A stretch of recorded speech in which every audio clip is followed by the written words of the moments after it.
जब 2 मई 2011 को अमरीकी खुसूसी अफवाज के एक दस्ते ने सूबह खैबर पख्तूनख्वा के शहर एबटाबाद में दुनिया के सबसे मतलूब शख्स उसामा बिन लादेन, उनके करीबी साथी अबू अहमद अल कवैती और दीगर 3 अफराद के खिलाफ रात गए कार्रवाई की, तो उस वक्त जैन बाबा अपने घर के बरामदे में सो रहे थे। ये तहरीर और कहानी जैन बाबा नामी एबटाबाद के एक ऐसे बुजुर्ग की है जिन्होंने उसामा बिन लादेन के एबटाबाद में घर पर अमरीकी हमले की दास्तान BBC के साथ शेयर की। ये तहरीर है मोहम्मद जुबैर की और आप इसे उबैद मलिक की जुबानी सुन रहे हैं। 90 साल से ज्यादा उम्र वाले मोहम्मद जैन एबटाबाद के इलाके बिलाल टाउन में गुज़श्ता 6 दहाइयों से रिहाइश पजीर हैं। वो जैन बाबा के नाम से मारूफ हैं। उसामा बिन लादेन के मकान के सबसे करीब रहने वाले पड़ोसी जैन बाबा का घर उसामा बिन लादेन के कंपाउंड के गेट के सामने वाक़ है, जिसके दरमियान में सिर्फ 7 फीट की एक सड़क है।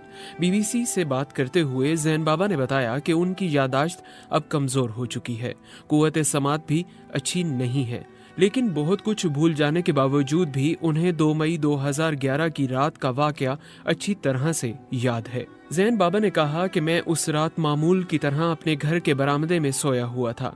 ये एक गर्म और अंधेरी रात थी। बिजली गायब थी कि यकदम कोई रात 12 साढ़े 12 बजे के करीब हेलीकॉप्टर की आवाजें सुनी। वो बिल्कुल मेरे घर की छत पर परवाज कर रहे थे, जिससे मेरी चादरें भी उड़कर पता नहीं कहाँ गई। जैन बाबा ने कहा कि ये कोई 3 हेलीकॉप्टर थे, जिनमें से एक डबल परों वाला था जबकि बाकी 2 दूसरे थे। वो बताते हैं कि इस दौरान परवाज करते हुए एक हेलीकॉप्टर कोठी की छत पर रुका था, जिसमें से वहां फौजी उतरे। दूसरे ने उनके खेतों जहां उन्होंने आलू काश्त कर रखे थे वहां पर कुछ फौजी उतरे और तीसरा हेलीकॉप्टर उनके घर के करीब एक खाली प्लॉट पर रुका। इसी दौरान एक हेलीकॉप्टर सेहन के ऊपर आया तो पता नहीं क्या हुआ, वो एकदम तेजी से दरख्तों के दरमियान से गुजरते हुए कोठी की दीवार के पास जाकर टकरा गया था। ये नहीं पता चल सका कि इसमें पायलट बच गया था या मर गया था। जैन बाबा बताते हैं कि बाद में उन्होंने सड़क पर दौड़ने की आवाजें सुनी। इस दौरान 2 मरतबा उन फौजियों ने मेरे घर के गेट को भी खोलना चाहा था, जबकि छत पर से भी बूटों की आवाजें आ रही थीं।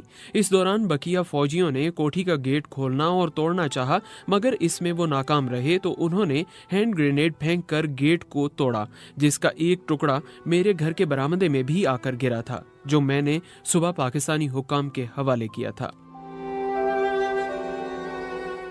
बाबा के मुताबिक अंधेरे की वजह से मैं देख नहीं सका कि वहाँ क्या हो रहा था, मगर बूटों की आवाज़ों से पता चलता था कि वो तीसरी मंजिल पर पहुँच गए थे, जहाँ पर 2 कमरे थे। इन कमरों में ख़वातीन और बच्चे थे। मैंने औरतों और बच्चों के चीखने की आवाज़ें उस तरह सुनी जिस तरह मुर्गी और उसके बच्चों को छेड़ा जाए तो वो चीखते हैं। इन चीखों की आवाज़ें सुनकर मैं हिल गया था, मगर चंद ही लम्हों के बाद वो आवाज़ें आहिस्ता आहिस्ता बंद हो गई थी। जैन बाबा बताते हैं कि इसके बाद दोबारा बूटों की आवाजें शुरू हो गई। फौजियों ने हेलीकॉप्टर में बैठना शुरू कर दिया। मुझे किसी बंदूक की गोली की आवाज नहीं सुनाई दी थी। हाँ, जब वो जा रहे थे तो हेलीकॉप्टर तबाह करने का जोरदार धमाका जरूर हुआ था। वो अभी उड़े ही होंगे कि पुलिस मौके पर पहुंच गई, जिसने इलाके के चारों अतराफ खड़े लोगों को हटाना शुरू कर दिया। उसके बाद फौज भी वहां पहुंच गई, जिसने लाशों को निकाला, औरतों और बच्चों को गाड़ियों में बिठाया और फिर वहां चौकियां कायम करके 1 साल तक मौजूद रहे। जैन बाबा का दावा है कि इस मकान में 2 चचाजाद भाई अपने खानदान के हमरा रिहाइश पजीर थे और हमले में वो हलाक हुए थे। जैन बाबा ने बताया कि इस मकान में रहने वाले मर्द अरशद खान, जिसे वो बड़ा खान कहते थे, और तारिक खान, जिसे वो छोटा खान कहते थे, दोनों से ही उनके करीबी ताल्लुकात थे। 8 साल बाद एबटाबाद के इस इलाके बिलाल टाउन का नक्शा काफी हद तक बदल गया है। जैन बाबा कहते हैं कि इस इलाके में अब मुश्किल से 1 आधा रिहायशी प्लॉट ही खाली नजर आता है। जो घर 2011 में ज़ेरे तामीर थे अब वो आबाद हो चुके हैं, जबकि उसामा बिन लादेन के कंपाउंड के करीब भी मकान तामीर हो चुके हैं। जैन बाबा बड़े खान और छोटे खान को याद करके कहते हैं कि इस घर में कोई 8 बच्चे, दोनों की बीवियां और एक बहन थी। बच्चों को कभी बाहर निकलते नहीं देखा। हैरत होती थी कि ये कैसे बच्चे हैं जो खुद भी बाहर निकलने और खेलने कूदने की जिद नहीं करते थे। घर से कभी किसी किस्म का शोर शराबे की आवाजें नहीं सुनाई दी थी। जैन बाबा का कहना था कि छोटे खान और बड़े खान बाहर आते जाते थे और उनके पास एक जीप और एक पुरानी सी कार थी। वो दोनों लोगों से मेल मिलाप भी करते थे, मगर एक हद तक। वो कभी किसी के घर नहीं गए थे और ना ही कभी किसी को उनके घर में जाते देखा था। जैन बाबा बताते हैं कि कंपाउंड वाली ज़मीन अरशद खान ने 3 मुख्तलिफ मराहिल में ख़रीदी थी।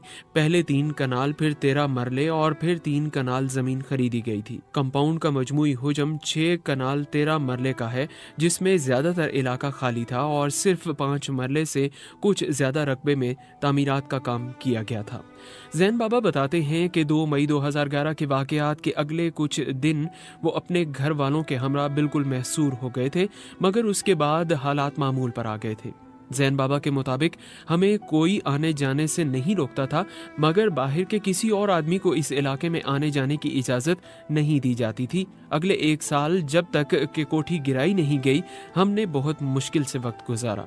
जैन बाबा का दावा है कि एक लंबे अरसे तक उनसे रोज़ाना की बुनियाद पर पूछगछ की जाती थी। जैन बाबा कहते हैं कि शुरू में रोज़ाना कोई ना कोई आता और सवाल जवाब शुरू कर देता। जब उनसे जान छूटती तो फिर मीडिया वाले शुरू हो जाते थे। उन्होंने बताया कि पहले वो मकामी और गैर मकामी सहाफ़ियों को बयान देते थे, मगर बार बार के सवालात से वो तंग आ गए थे। जैन बाबा ने कहा कि अब मेरी उम्र 92 बरस से ज़्यादा होने लगी है, थक भी जाता हूँ और अब तंग भी हो गया हूँ।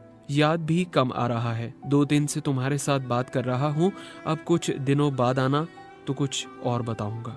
ये कहकर जैन बाबा उठ गए और अपने घर की तरफ चल पड़े, मगर जाते जाते वो ये कहना नहीं भूले कि अब वही रात दोबारा आने वाली है। ये तहरीर थी मोहम्मद जुबैर की, जिसे आपने उबैद मलिक की जुबानी सुना।